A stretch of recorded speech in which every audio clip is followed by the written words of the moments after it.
Alex Rubenstein with Mila Garayeb, hosting Pro Democracy Podcast. We actually don't have a guest today. It's a little bit difficult to book guests at the moment due to it being the holiday season. So happy holidays to everybody. But Mila just wrote a new article. I have a few ideas of things we can talk about that kind of connect with it. So it should be an interesting show. We're going to do our best. And I think we're also like I'm tired from the marathon stream of last week. I'm also, as I alluded to at the end of that stream, my fiance sprained her knee, and all three of my dogs got sick, and then I actually got sick for 2 days last week. So it's been a little chaotic. So that's why we didn't go live last week, and I apologize for that for our subscribers. But we hope you enjoyed the show today. I'm gonna put up. So Mila's and actually Mila, you want to tell us what's going on with you? Yeah, I am outdoors. So my apartment like kind of flooded. Because in Vancouver you spend all of your income on rent and then your apartment still doesn't work. And so I have all these like machines up in my apartment that are really loud, so you can't, and I have to keep them on 24/7, including when you sleep. Actually, it's not great. And so I can't really record anything in the house, unfortunately. So I'm coming at you from my balcony. It must be like -15 there or something. No, it's not. Vancouver's like warmer than the rest of Canada. Okay. So it's like, it doesn't usually go below 0. I'm from New England, and now that I've been in Mexico for a while, it gets to like 60 here, and I'm like, oh my fucking God, it's cold. You know? Yeah, it is. I mean, I get cold really easily. It's 0 degrees here, so this is as cold as it gets for sure. It's 0 degrees Fahrenheit. Celsius. I don't. Oh, right. Yeah, because yeah. Right, because America's special. Yeah, you guys are really special. And I guess that's what we're going to talk about today. Right. Well, actually, I titled the episode today "America's Cartoon Villains," and then I read your article, which I've been meaning to get to, but as I explained, I've been so busy. Mm-hmm. And then I realized I remembered. Oh yeah, she's from Canada. So, well, it's okay because Canada just does everything the U.S. tells us to do with foreign policy. Right. So it's not really like we're a bit friendlier with like Cuba, which is why I didn't really talk about Cuba that much in my article, but I didn't talk about Cuba at all actually. But like the people I talked about in the article, so like Kim, Putin, Assad, I think the Canadian government and the U.S. government basically have the same line on. So right, which brings us to your story. So I'm gonna add that Mila's actually just gonna go through her story, and then I have a video that I want to share, and I have an old story that I did that I think kind of connects to it. That would be interesting to share with you guys. So go ahead, Mila. Yeah. So. I wrote this article, actually. It was based on this appearance that I did on RT on Rick Sanchez's show because he was asking me about Assad. And this is an issue that like I've gotten in hot water for talking about because I I basically am like I was critical of Assad's government. I still don't really think it's great. I think most people from Lebanese, who dealt with the occupation aren't a big fan, but I said that it was better than the rebels. And I thought that Aaron Mate's reporting on the OPCW scandal was very good. So I noticed that when searching for truth when it came to Syria, people got mad at you for just like suggesting that Assad wasn't this like crazy guy that just wanted to like release chemical weapons on people for fun. Like it was just such a terrible thing to say. Like, you have to be like, no, this guy's crazy. He just wants to kill everybody. And so that's what I talked about on Rick Sanchez's show. And my argument was that if you caricature him as just this like crazy, unhinged, evil guy, then you can just justify sanctions by just being like, oh yeah, we're just targeting this crazy, unhinged, evil guy. When the reality is that the sanctions in Syria actually did not, they're not really targeting the government so much as they're targeting the civilians. And I'm sure most people that listen to the show are aware of that. So I wrote this piece, and I said, like, as this subtitle suggests, these leaders need to be treated as rational actors that, in turn, with other members of the government, act based on strategy. So what I mean by that is that in standard international relations, what you usually assume is that states and state leaders act on the basis of self-interest. When you say that people are rational actors, you're not saying that they're good. You're saying that they respond to incentives.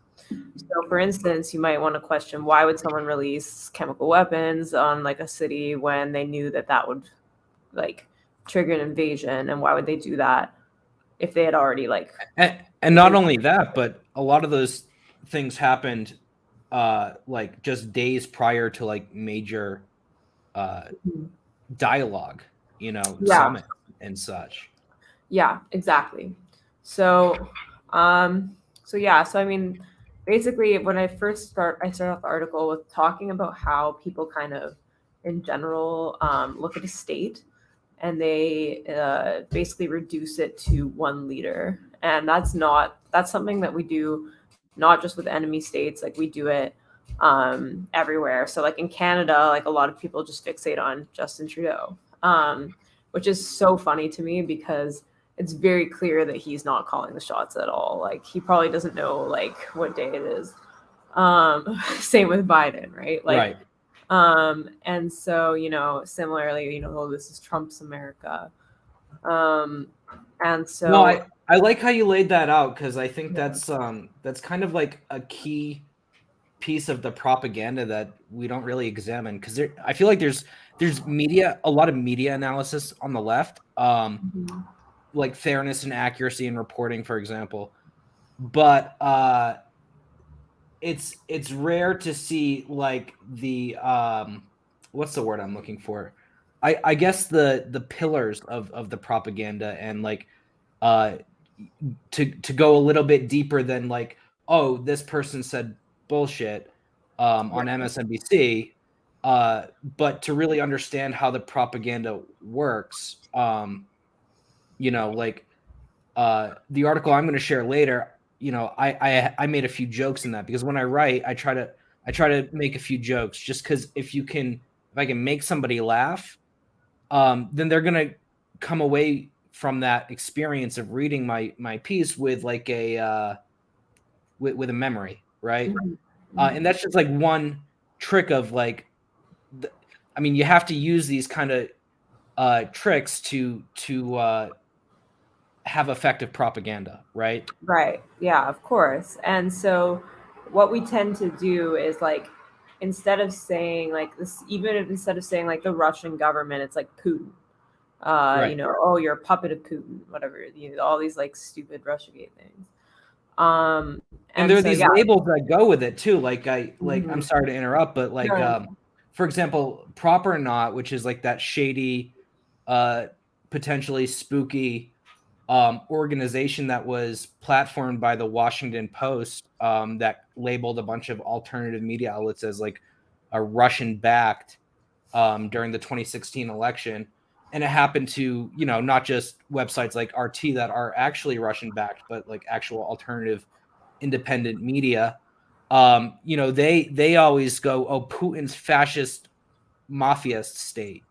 You know, so you have these labels that kind of get assigned to each one. North Korea is the Hermit Kingdom, for example. You know what I mean? And And that's like very, a propaganda technique that like helps it stick with people, you know? yeah. Well, it's kind of similar to like why Trump's rhetoric was so effective. Like he'd give people names like Sleepy Joe Biden or like you Rocket know, Man. yeah, exactly. And Pocahontas. yeah, Pocahontas. And so you do that. But you know, one of the things is when you reduce a state to one person, it's not just like propagandistic, but it's actually factually inaccurate. This is not how states work. You know, even in a dictatorship, it's not like, yes, one leader can have a big impact, but there's always other mechanisms at play. And so that to me is very important to consider. So I was saying though that like with countries that are demonized by Canada and the US, and those are the countries I'm focusing on just because like geographically for me that makes sense to focus on these places, and also um, because I consider the US like our global hegemon. So first I talk about Gaddafi, and right now I'm actually writing a very lengthy legal research paper on the International Criminal Court's intervention in Libya. So I guess stay tuned. Yeah, I But look forward to that. but the research that I've been doing, it's pretty astounding the way that Gaddafi was portrayed. And so here, you know, he was called the Mad Dog of the Middle East by Ronald Reagan, and recently there was a documentary that referred to him in that way. And if you notice, like, there's also I didn't mention this in the article, but there was also a movie made by Sacha Baron Cohen, The Dictator, that was actually meant to be a caricature of Gaddafi.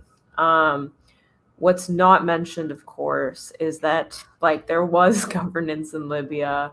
Gaddafi wasn't just doing whatever he wanted. He was in the midst of like trying to create a united African Union. He was in the midst of trying to create an African currency.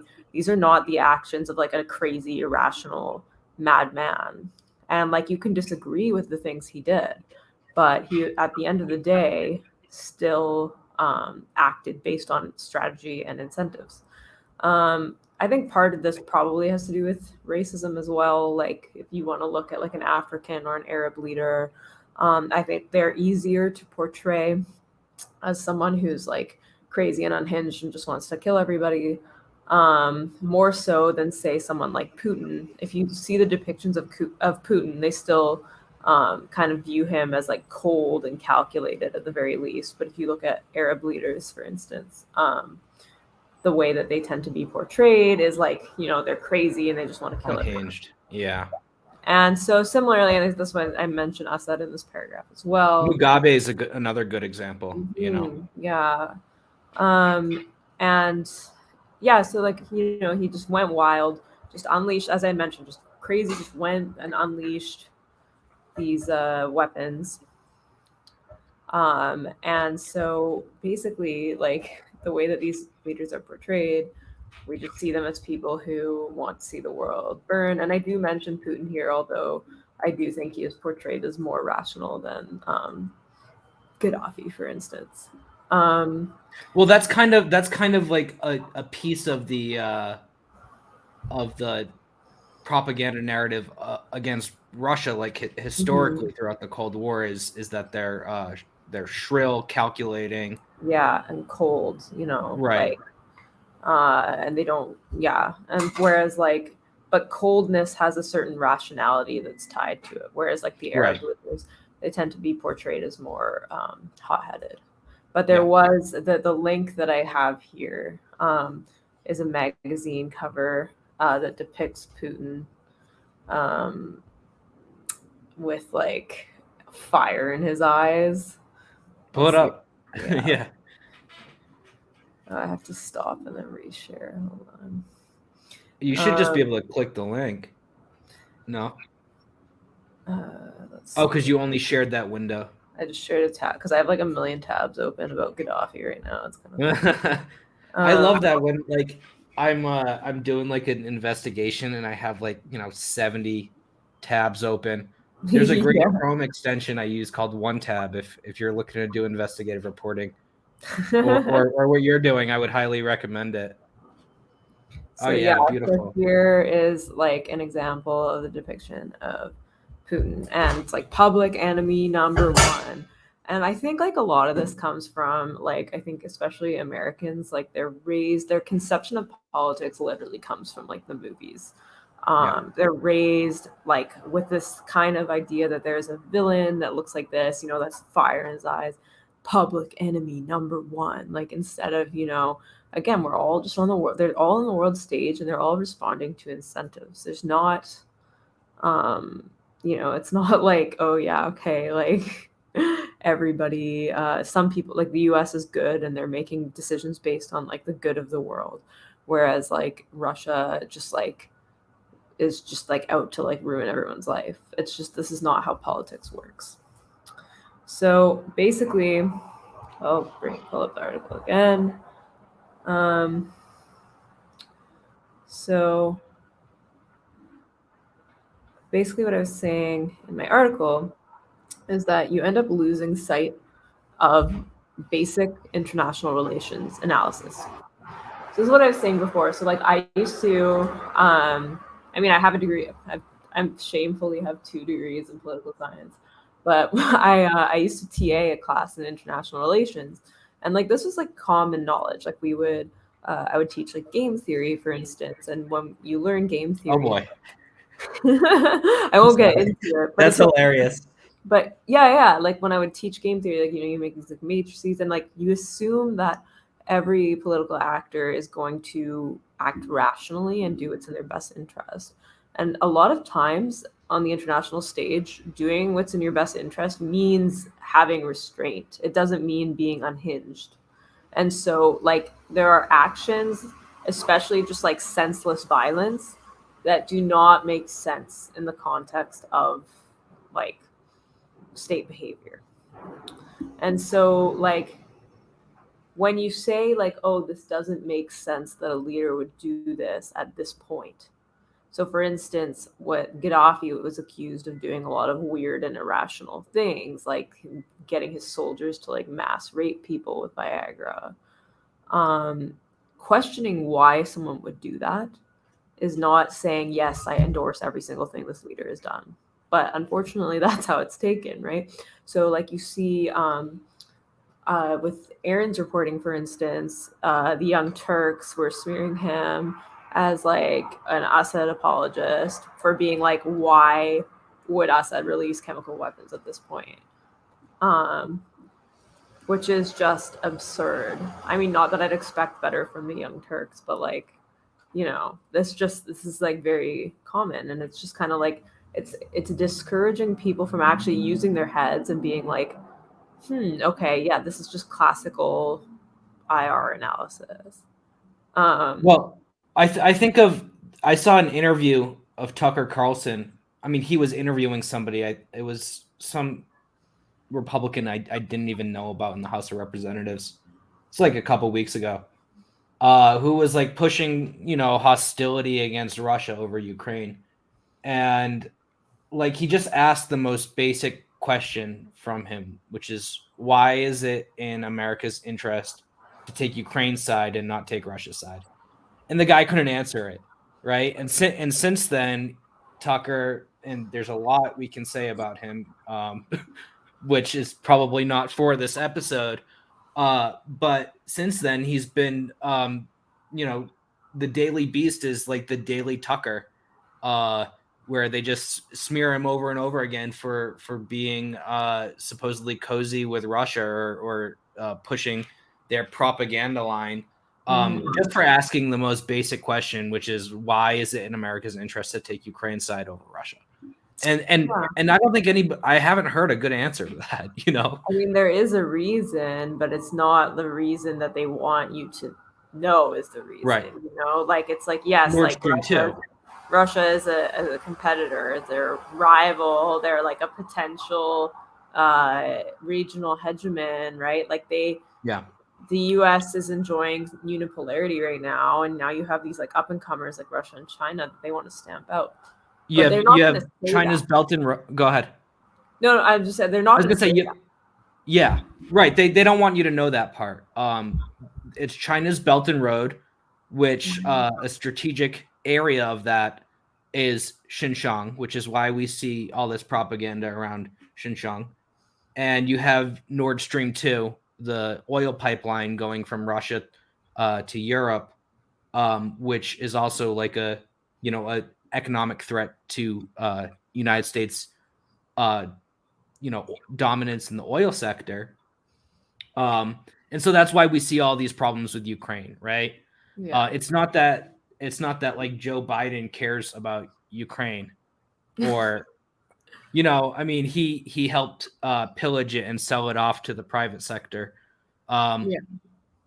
It's that these are it's a hybrid warfare to stamp out growing economic dominance of these rival states. Yeah, and like, these leaders are not capable of being honest with that. And when you call that out, then there's like outrage directed against you. Yeah. Despite the fact that like this isn't new, like the weaponization of human rights in order to like maintain global hegemony is not like a new thing, or it's not something that the US has never done before. But it just seems like people fall for it every single time. And then, like, 10 years later, are like, oh, wow, yeah, this is all based on lies. I actually feel like it's getting worse. Yeah, I think so, too. I was young during 9/11, but like, I grew up in a pretty liberal family. And I don't know, it seems to me that at the time the left was pretty much against, maybe they were pro invading Afghanistan, but they were pretty much against the invasion of Iraq, and were conscious of the propaganda that was being used to push that.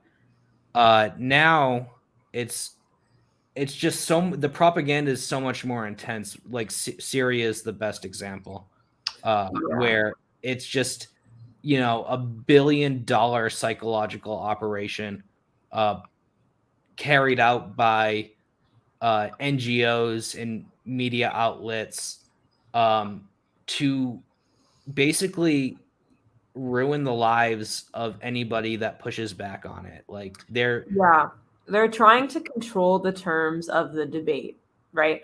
So like it's not like, for instance, someone was telling me the other day, or like they were listening to like Sam Harris's podcast, and like Sam Harris was kind of straw manning the anti-imperialist left and being like, oh yeah, they're the same as like the woke scolds, and they think that like America's not capable of doing anything good, and so everything they must do is evil.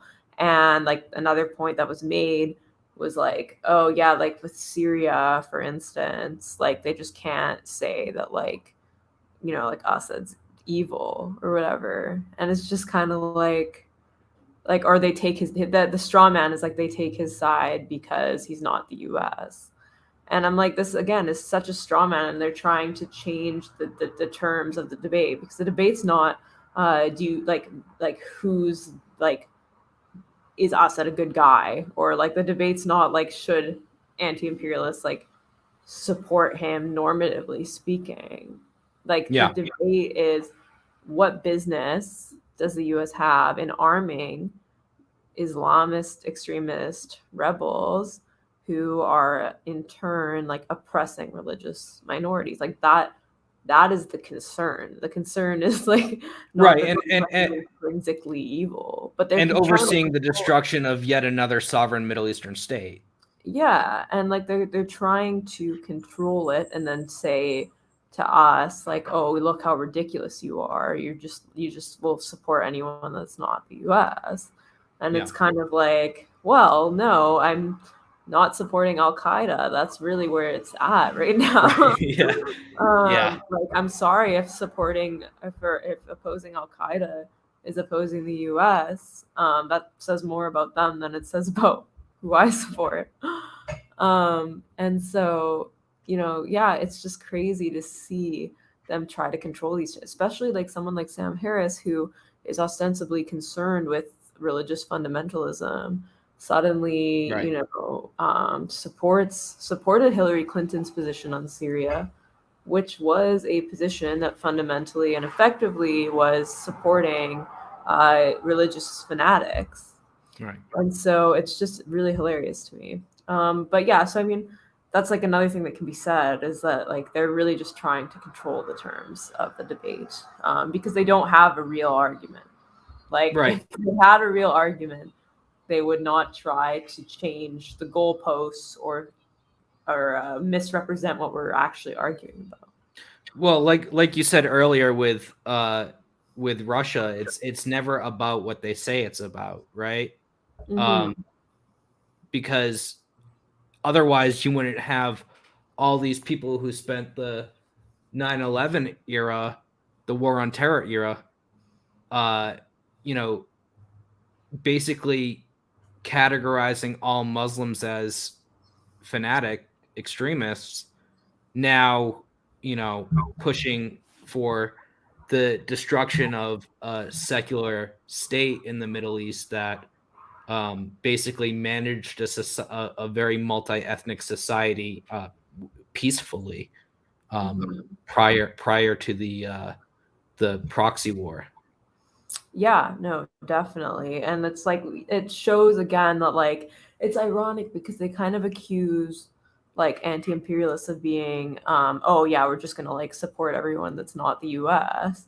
But then it's like, Right. well, they're the ones who are supporting just everything that the US supports. Like it's because like I thought like you'd think that their MO is like opposing religious extremism, but then they stop opposing religious extremism once it's like, oh, we have to get in and defend the State Department. Right. And how many anti-imperialists did you see supporting France when there was that diplomatic blow up over the summer over warplanes with the US? How many anti-imperialists have you seen support Turkey when they've undermined the US and bought Russian air defense systems? You don't see that.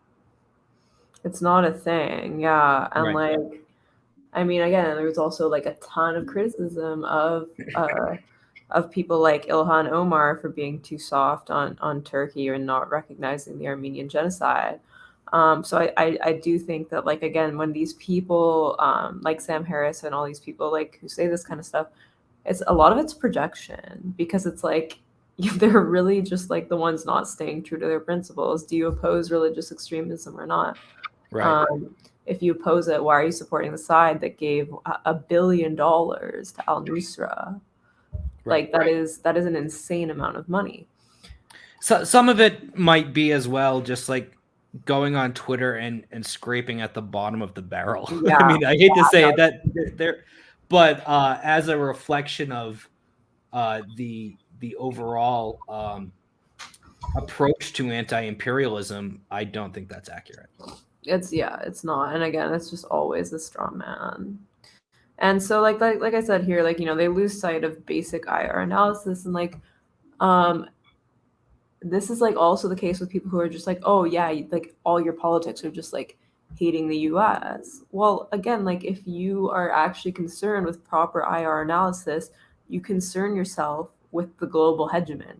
You don't concern yourself with like random country. Like I'm sure, like of course you can be like, yes, like this country did bad things, but like who is actually like who has the most control globally?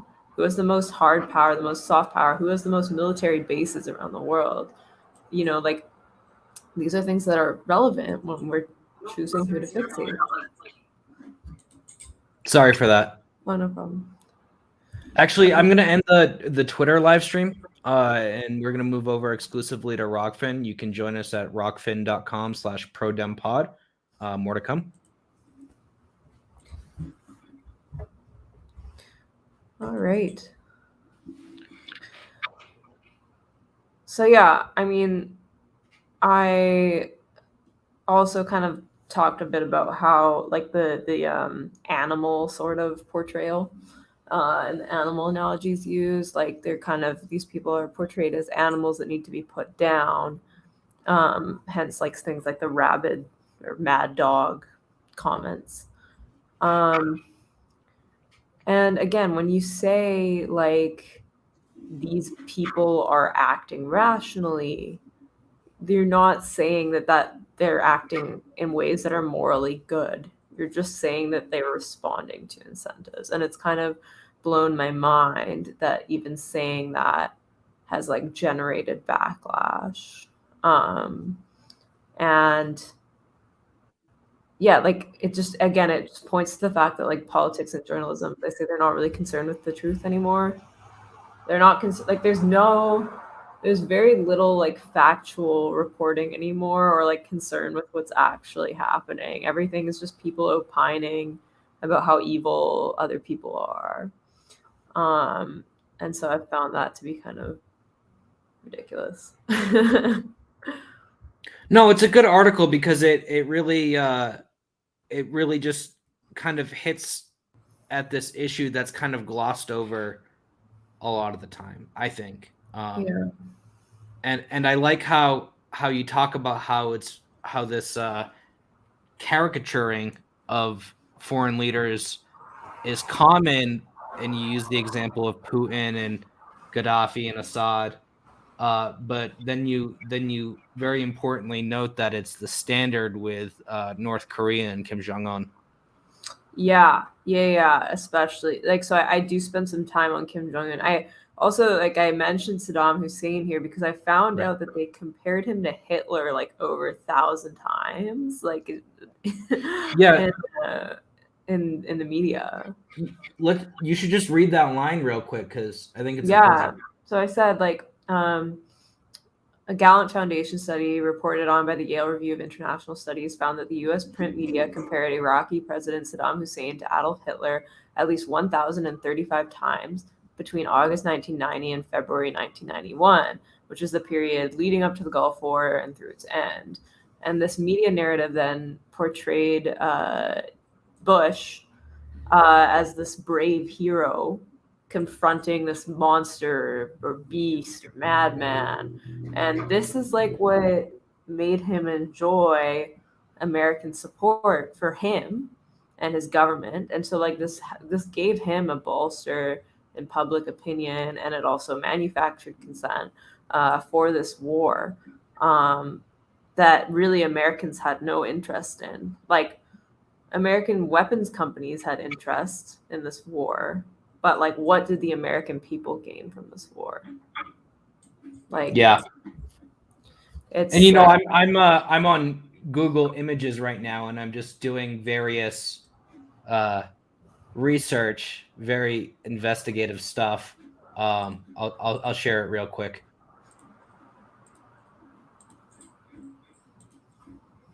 So here we have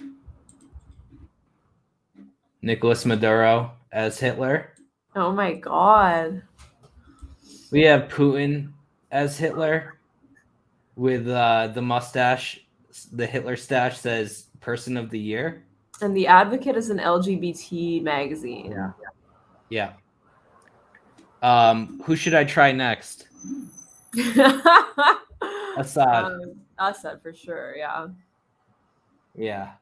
I mean, he kind of looks like Hitler, to be honest. Like, it doesn't really help. A little bit, yeah. That's fair enough. You know, I can't. Yeah, hear protest signs. You know. Yeah. So of course it's ubiquitous because it's like Hitler's like the most evil thing anyone can think of. I don't know why I'm getting all these pictures of. Okay, because Sean Spicer, I guess he. Because he said even Hitler didn't gas his own people. Oh, did he say that? What the fuck? Yeah. I guess I memory hold that one. Yeah, like people were like, "What?" So yeah, not appropriate. Like, that's kind of awkward to say. Yeah. I did talk about North Korea because I've noticed that people really like North Korea is the one that people are really crazy about, like, and it's not their fault. I'm going to talk about that too after. Yeah, like we're all raised. Like, I was raised in this way too, where like you think that North Korea is just like totally unhinged, like very irrational, and it's just based on like the whims of like one guy, and that's why they're irrational. Everyone's mass brainwashed. They can't do this, they can't do that, and it's like unbelievable. There's Vice documentaries that like support this narrative, you know. And it's like no one's saying it's like I have no idea like how good or how bad it is, but I just know that like a lot of accounts of it have come from defectors that have been paid a ton of money, and like a lot of these accounts have then been challenged or debunked. But what I noted is that a lot of times in the standard of reporting is to portray Kim Jong-un as like insane and irrational. Like you can't really report on North Korea without making some like outrageous claim. And these are major outlets. So I'm talking like the BBC, for instance. And they make these like claims that inevitably end up contradicting each other because they're just so crazy. So I said that, okay, one publication said all students in North Korea are required to get the same haircut as Kim Jong-un. And then another one said no one's allowed to have the same haircut. And then this whole thing just ended up getting debunked. And yeah, there's no haircut regulations. yeah. I mean, maybe people might look at you funny if you dress like a Western techie, but I don't think they're gonna arrest you for it. Yeah. No, I mean I've talked to a few people that have actually been to North Korea, and it's been described to me as exceedingly normal. Yeah, Right. I'm sure that it's not what it's been described as, because again, the people who are like the most famous, like the woman that went on Joe Rogan, Yeonmi Park, like they are getting hundreds of thousands of dollars to say these things, and they can say whatever they want. None of the things they say are fact checked. None of the things that they say are verified. You can just say whatever you want, and like they'll be taken as fact. You cannot do this about like anywhere else. Like even countries that the U.S. doesn't like, there's still like pushback. Some standards, yeah. Yeah. Well, the thing is I think there are those standards there because a lot of the enemy states of the U.S. have pretty sizable, I guess, more pro-peace leaning lobbies, right? You take Iran, for example. There's a lot of in Washington specifically, there's a lot of people, organizations that push back on war with Iran. So you know, with there's a sophisticated apparatus of media and NGOs that don't want to see their homeland totally destroyed, which isn't, you know, always a reflection of diaspora communities, but in Washington that exists. With North Korea, there's not. You know, they don't have media, they don't have people that are gonna like fact check for them. They really don't have any friends. I mean, I shouldn't say they don't have any friends, because actually, fun fact, I think one more country in the world recognizes North Korea than recognizes Israel. So, in fact, they do have more friends than the only democracy in the Middle East. But there's not really a lobby that that advocates for that, which is why it was, you know, so surprising to me to see that detente that was pushed by Trump. Yeah. And again, but you see, like, you know, when Trump was trying to push for that, like he was criticized by people to his left for doing that, you know, and just being like, oh, Trump loves dictators. Yeah. It's kind of like, again, like, this is another example where they're just kind of reducing this whole issue to like a conversation A between bromance. guys. Yeah. It's like, just a bromance. That's all you need to know. Yeah, but it's like U.S. North Korea relations are much more complicated than that. Right. And like, if anything, like the U.S. should be trying to make strides towards peace and reparations for what they did to the North Korean population. And so we're talking about 20% of the population killed in the Korean War. Not a single Mm-hmm. building over 2 stories left intact. Like I think it was like 80% of buildings destroyed. Yeah, and Uh, it's like they wonder why they're hated. Douglas MacArthur wanted to drop 36 nuclear weapons on China to, during the Korean War. He was the lead general in that war. So totally psychopathic, actual cartoon villain behavior from the United States in that context, Mm-hmm. as opposed to, Kim Il Sung, who was actually a very respected statesman. Right, yeah, and it's like, well, again, we're looking at a country who um attacked Iraq after 9/11, like literally decimated Iraq, like tortured people and all of that, and when there are no Iraqis even involved in 9/11. And then they think it's crazy for North Korea to like insulate itself or want nuclear weapons after the US like did what it did, like wiped out that much of their population. So again, it's like, there's standards that just don't map out. Right. And so especially when it comes to nuclear armament, which I also discuss in this article, is that the idea that Kim wants a nuke um, just to just have a fantasy where he just blows up the whole world. Like this is kind of the way they portray it. Oh, if we give this guy a nuke, the whole world's going to be blown up. Or they're going to attack the U.S. for no reason. And I brought up this point because, again, like Libya is a example where the leader gives up their nuke and then gets brutally murdered, and the whole state falls apart. So again, this is just rational behavior. Like there is nuclear deterrence is a real thing, and saying that this is rational behavior and that this is an attempt at deterrence is not being like, yes, Kim Jong Un has done nothing wrong. It's literally again just being like, this is how state behavior works. People want to deter aggression. And so, like, they watch what happens when other states give up their nuclear weapons, and then they learn from that. It's not like it's not necessarily like saying that is not being like, yes, like they should have like unlimited right to like nuke the world or whatever. Yeah. Um, Nobody's pro-nuclear holocaust yeah, and again, it's just another example of except like for MSNBC. oh my god. Yeah. Sorry, I'm gonna cover up my ears because it's getting really cold. You must be freezing. You're gonna get sick. I know. But I thought I had COVID, but like I ran like 25K today, so I was like, there's no way that I have COVID. Yeah, probably not. Anyway, so yeah, guys, don't worry, I don't have COVID.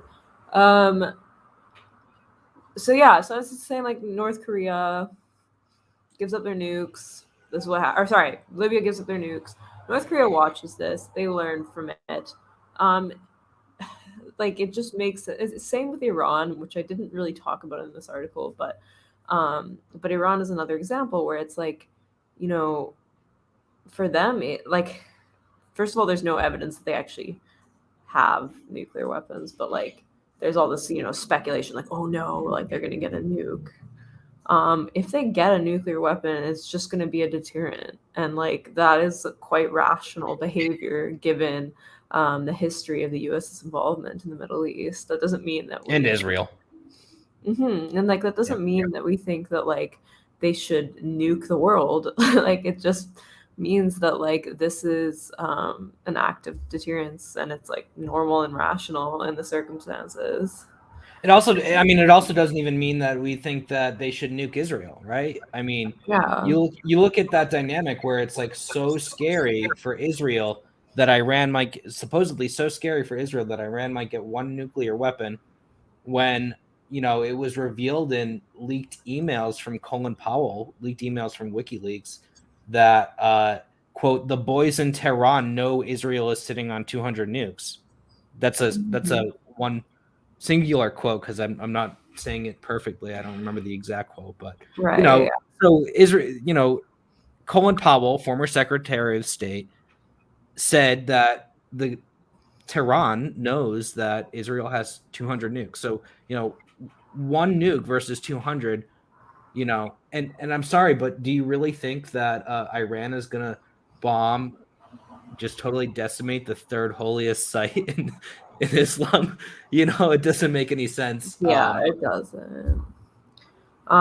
It's just a deterrence, and like it's basic. This is like very basic IR principles that like I used to teach, and like it's so funny to me to like come out and say this like on Twitter, for instance, and then people jump down my throat for it.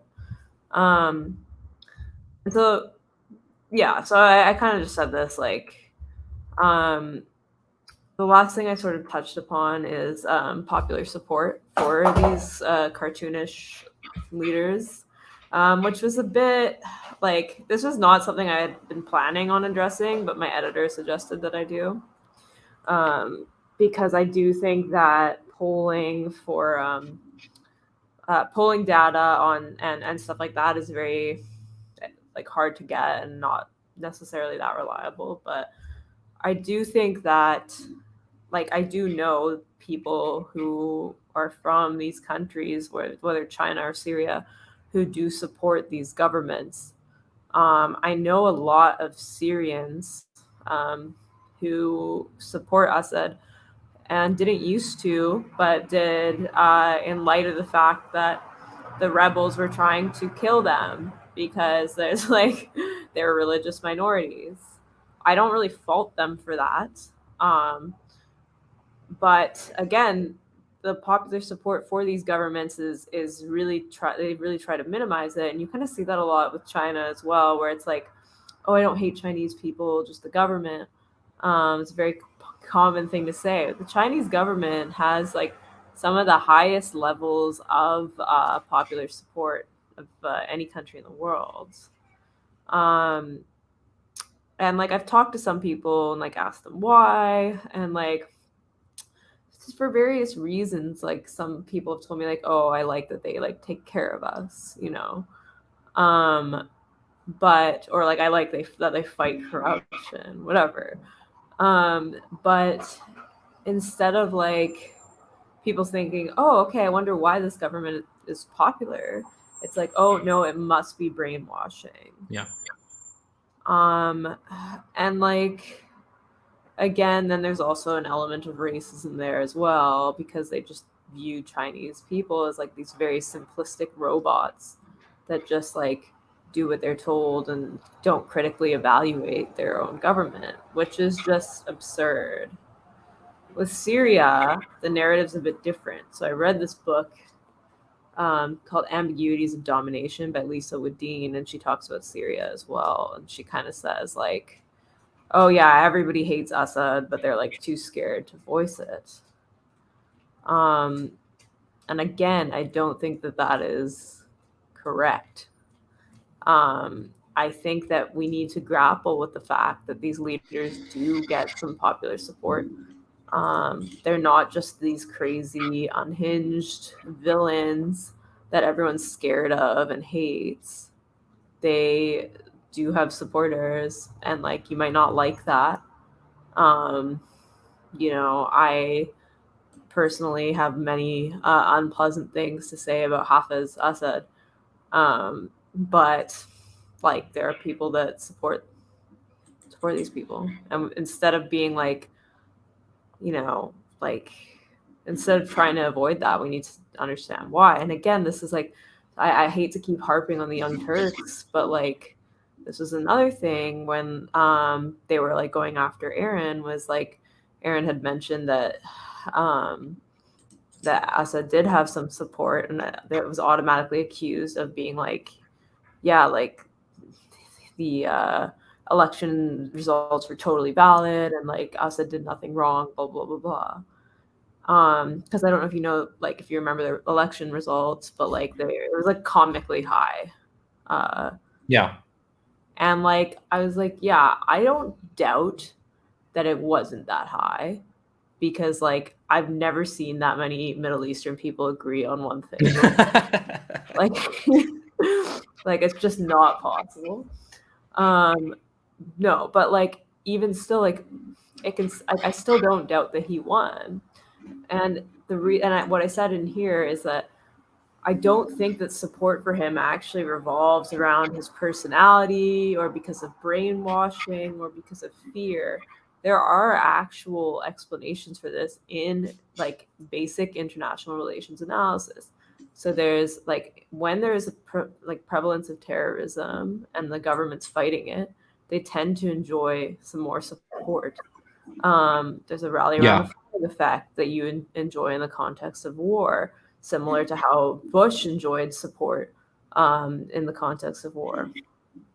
And the last point is that the opposition to Assad is not going to win over the support of Christians, Alawites, Druze. And so, like, the opposition is not a very viable opposition. That doesn't mean that, like I know a lot of Christians who don't love Assad, but they're just like, who else are we going to support at this point? Like the people who want to cut our heads off? Like, you know, and so pointing this out is not being like, oh yeah, like we believe everything that they say or whatever. But well, if you don't mind me sharing something really quick, I have something that's kind of relevant. I tweeted this a while back. You have if you guys remember Aleppo boy, this is him here. Yeah, and this is a CNN funny story. Story of Syrian boy moves CNN anchor to tears. 440,000 views. I tweeted this, I guess, in 2017. Wow, time flies. That was 4 years ago. Oh my god. So Omran Daknish is the boy. This is him here. The father of Omran Daknish, the young boy who became a global symbol of war-torn Aleppo last August, described the events surrounding the photo, which garnered his son international attention. Speaking in Aleppo Monday, Mohammed Kir Daknish concluded that the footage was used by opposition supporters for the purposes of propaganda. And again, this is how CNN covered that. They had their anchor cry on air. Then you have Refugee Boy. This boy, I'm sorry to show that image. Yeah. A symbol, his family, his aunt Tima Kurdi, very vocally against the opposition because she was Kurdish and she recognized them for wanting to kill all the Kurds. So she this is a quote from her.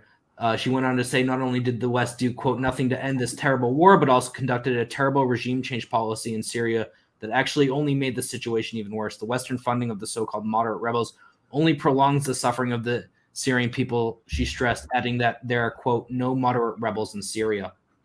Mm-hmm. And then you have this girl. This is a lesser-known one. I tweeted today, yet another Syrian child appears to have been exploited by terrorists. Left, she can be seen in a video produced by Islamic rebels saying, what type of life is this? We have had enough. Right, she's with refugees from East Ghouta heaping praise on the Syrian Arab army after fleeing despite rebel obstruction. So here she is praising the what do they call them? What was the pejorative term they had for the SAA? I forget. It was like Assad's, I don't know, something. I forget. Yeah. It seems so long. I can't believe that was 2017 I tweeted that thread and just like, yeah, well, that is like an important point to make, though, because like, again, like I think a lot of the support that Assad enjoyed was just the lack of was that from minorities who were sick of the opposition. And if you criticize the opposition, I was shocked at the amount we're sick of the war,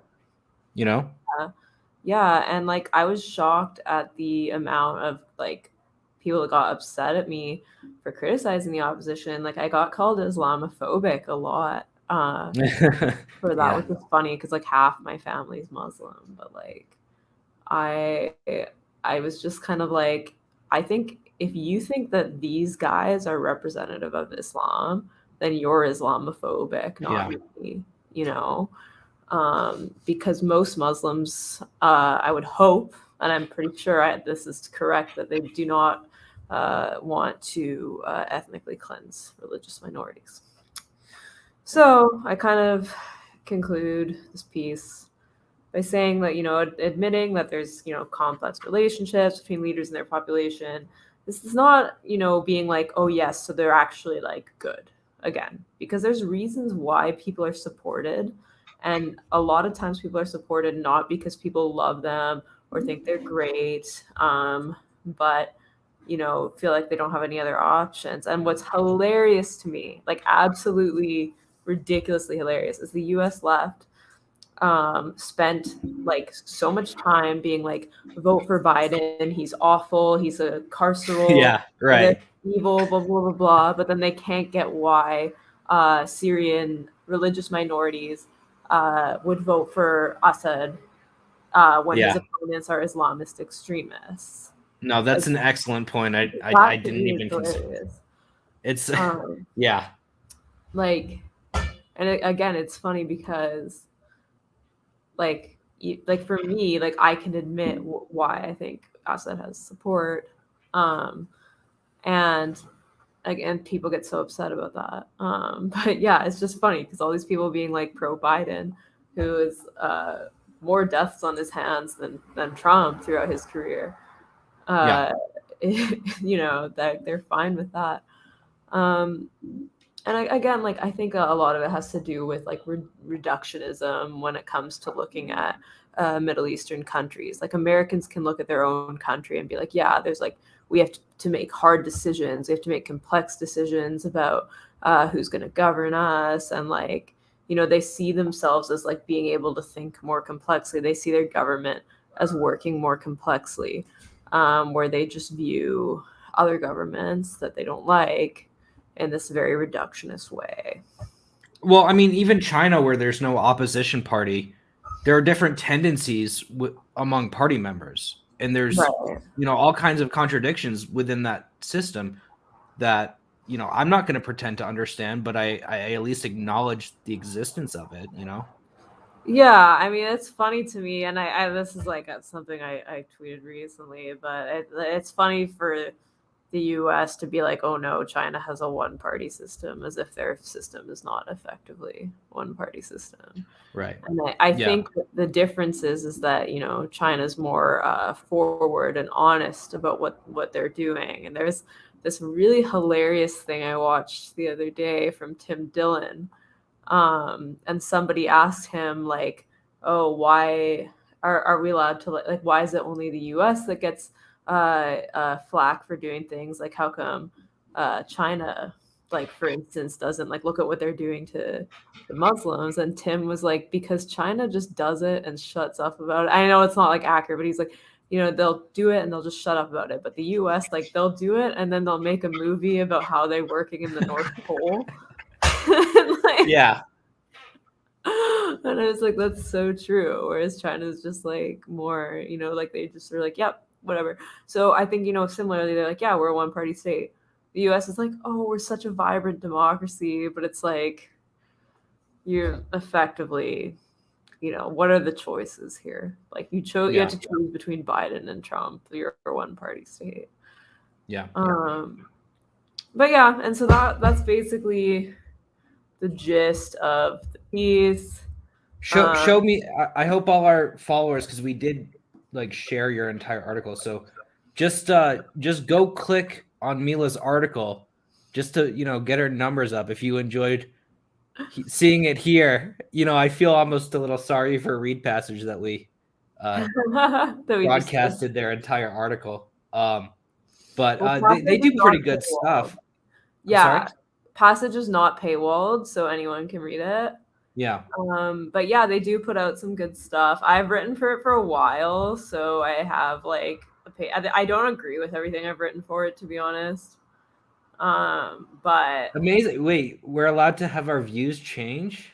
I know, but How yeah, these are some of the like we talked about my Cuba one a little bit, and yeah, this one really got me in trouble, the porn one, but well, that's an issue that we well, I'm so disgusted by that. I don't even want to talk about that issue today.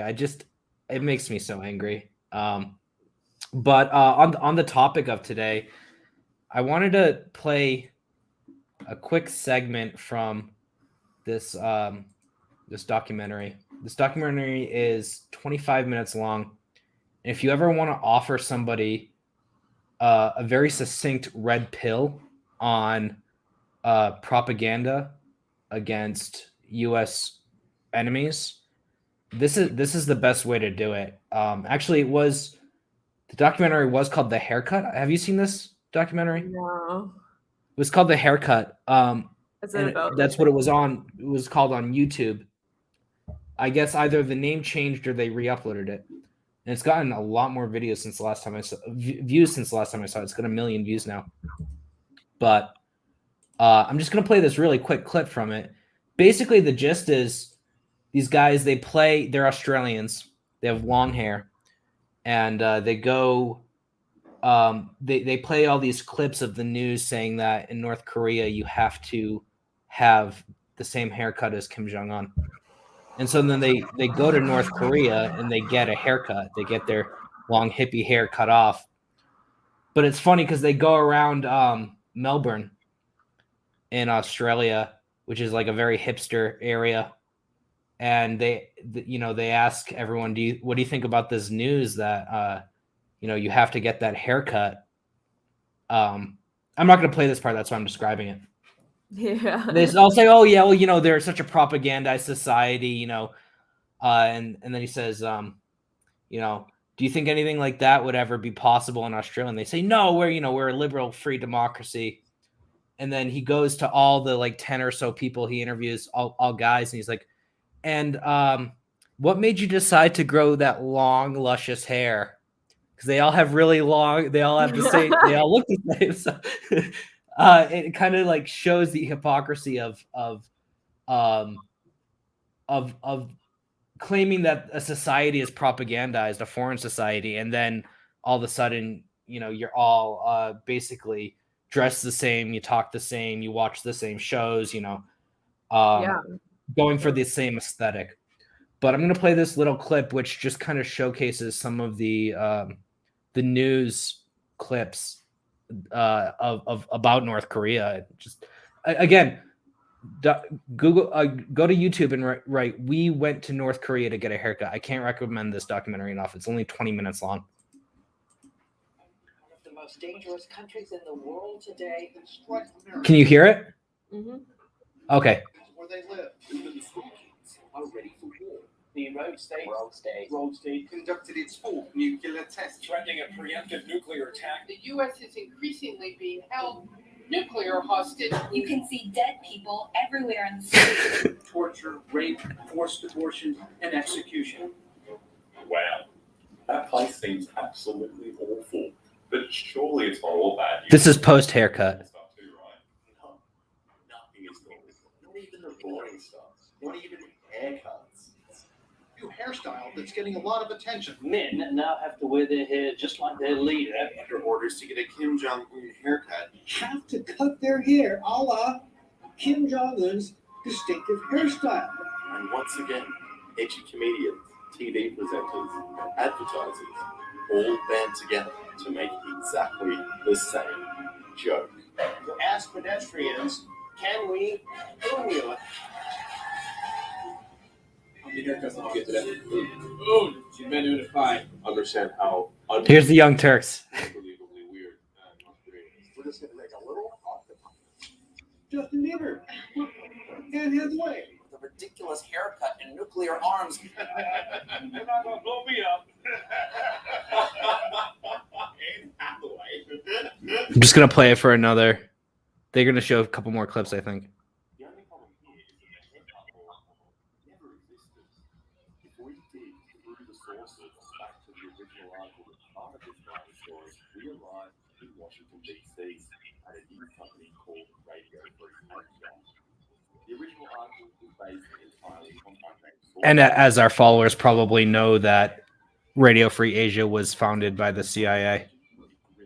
Yeah. Everyone was ready to catch it. It seems that starting new stories comes out of North Korea. This is the best part. The North Korean government has announced that it found a unicorn. North Korean official was just executed for bad posture. apparently after slouching at a public event. They have fallen asleep at a meeting. The regime often uses grotesque methods. He was stripped naked, thrown into a cage, before being eaten alive by 120 starving dogs. Kim and his brother observed for 1 hour. Eat it alive? Question mark. Handpicked based on good looks and measurements. Holy shit. Did you hear about the time he tried to ban sarcasm? I want you to know that your ban on sarcasm is a great idea. And by the way, that haircut, amazing. What the heck is all these other amazing stories sharing content? Yeah, I just I love that documentary because, and actually it shows normal life in North Korea. They go to like a karaoke bar. That's great. And I actually wrote this article. What year did I write this article? Oh, 2019, not so long ago. Called media zombie sightings like unicorns are a frequent occurrence in North Korea. So basically I wrote this after the media reported that a bunch of North Korean officials had been executed, and then I wrote that they were probably going to turn up again because that's what always happens. So I said, the United States should be less concerned with their nuclear weapons program and more concerned with their advanced necromancy. But I talk about all kinds of stuff, and going back to what we were saying earlier, the thing is that while I said that there's no kind of industry supporting peace with North Korea, there is one supporting war, and that exists in the form of like these human rights workers, right? Yeah. Who facilitate media interviews for these defectors, and defectors get paid not only upon their defection, quite a large sum, but also for the time that they give interviews to these media and human rights workers, and this is like out there. It's cited in my article. It's on Mint Press News if you guys want to find it.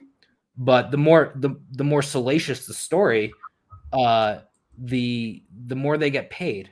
So, yeah. And look, I have the same word you used, caricature. But and they said, oh, Kim Jong-un executed his uncle by stripping him naked and feeding him to 120 starving dogs. Can you imagine? Found like a week later, like chilling on the beach or something. Right. Yeah. So I wrote, in other words, there's an entire industry that incentivizes the creation of fake news about North Korea with cash rewards that would make even a journalist living in America begin to salivate like a pack of 120 starving dogs. Because not only do the defectors get paid, but the journalists get clicks. So, right, yeah. It's just, I think it's important to talk about these things. And I'm happy we did this show today. Mm-hmm. We'll probably do more shows without any guests in the future. I think when either of us write or just have something that we really want to hit home. But thank you for joining us. I actually have I haven't talked to you yet about it, but I have a few things planned for next year. Not next week, but next year. I'd really like to cover the Libyan elections in the near future, because it's looking like the two front runners are Khalifa Haftar, who's a former CIA asset, and then the son of Muammar Gaddafi. Yeah. So that should be really interesting. Yeah. No. Yeah, we should really do a Libya episode soon. Well, I'll drop my piece like next week. Oh, cool. Well, keep an eye out for that. Guys, if you aren't subscribed to Mila on Substack, do that. Give her article on Read Passage a click. I'm making some spicy allegations against the ICC. So Oh wow, that sounds great. I'm looking forward to reading it. Yeah. Well, it's I think there's two people that the ICC likes to go after, and that's Africans and Serbs. But Yeah. There was they were called the infamous Caucasian court by like one of the African leaders. I forgot who, but I thought that was really funny. that is funny. All right, folks. Thanks for joining us. We're gonna try to see you next week. Happy holidays, everyone. I hope that everyone is able to spend time with their family. I know a lot of us are not fortunate enough to. I myself, I was going through my WhatsApp messages today, and I was just kind of shocked to see that so many of my recent messages were from people who have passed in this past year. Not even through COVID, but I hope everyone has a nice holiday, and look forward to seeing you. Bye, everyone.